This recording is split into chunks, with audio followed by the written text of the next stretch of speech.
दिमाग को या तो आप कंट्रोल करो या फिर ये आपको कंट्रोल करेगा। सब कुछ आप पर डिपेंड करता है।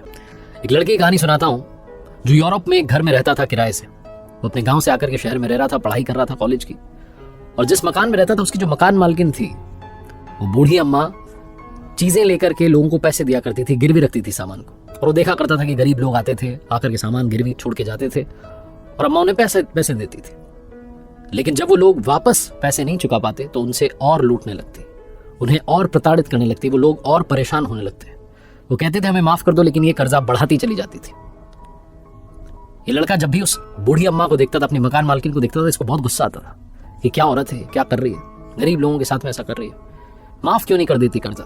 वो ये सब देख करके परेशान हो रहा होता था, रोज सोच रहा होता था कि इसका तो गला जाकर के दबा दो। एक दिन उसके घर से पैसे आना बंद हो गए, कम्युनिकेशन भी नहीं हो पा रहा था, कम्युनिकेट नहीं कर पा रहा था घर पर की बात क्या होगी। फिर एक दिन तार आया कि पिताजी की तबीयत खराब है, पैसे नहीं भेज पाएंगे। ये वापस घर जाना चाहता था लेकिन इसके पास में पैसे खत्म हो गए थे। मजबूरन इसे अपनी मकान मालकिन के पास जाना पड़ा, उस बूढ़ी अम्मा के पास जाना पड़ा। अब इसने सोचा कि क्या मैं उनको गिरवी रखने के लिए सामान दूं, तो इसने अपनी घड़ी दे दी। शाम का समय था, वो बूढ़ी अम्मा अपने हॉल में बैठी हुई थी, जाकर के इसने अपनी घड़ी दी और कहा कि मुझे पैसे चाहिए। वो जो बूढ़ी अम्मा थी वो गई हॉल में और जो खिड़की थी जहां से थोड़ी सी रोशनी आ रही थी वहां जाकर के उस घड़ी को देखने लगी कि ये जो घड़ी है इसमें कुछ है भी कि नहीं, कुछ कीमत है भी कि नहीं, और इसके हिसाब से पैसे दे दूंगी। ये लड़का अपनी सीट से उठा और जाकर के इसने सीधा अपने हाथों को उस बूढ़ी अम्मा के गले पर रख दिया और दबाता चला गया, बड़ी जोर से दबाता चला गया। इतना जोर से दबाया कि गला दब गया, नाक में से खून बहने लगा। वो बूढ़ी अम्मा वहीं मर गई। और जैसे ही वो खून इसकी उंगलियों पर आया, ये चौंक गया, ये डर गया। इसने तुरंत उस बूढ़ी अम्मा को छोड़ा और कहने लगा मैंने नहीं मारा, मैंने नहीं मारा।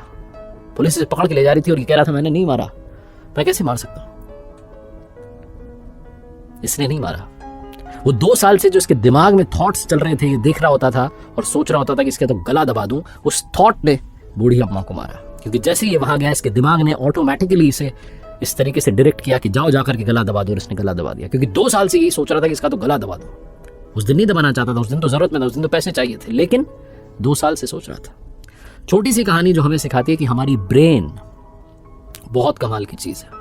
या तो आप इसे कंट्रोल करेंगे या ये आपको कंट्रोल करेगी। कई बार जब हम घर से निकलते हैं ऑफिस के लिए, कॉलेज के लिए, स्कूल के लिए, तो डायरेक्शंस नहीं देने होते।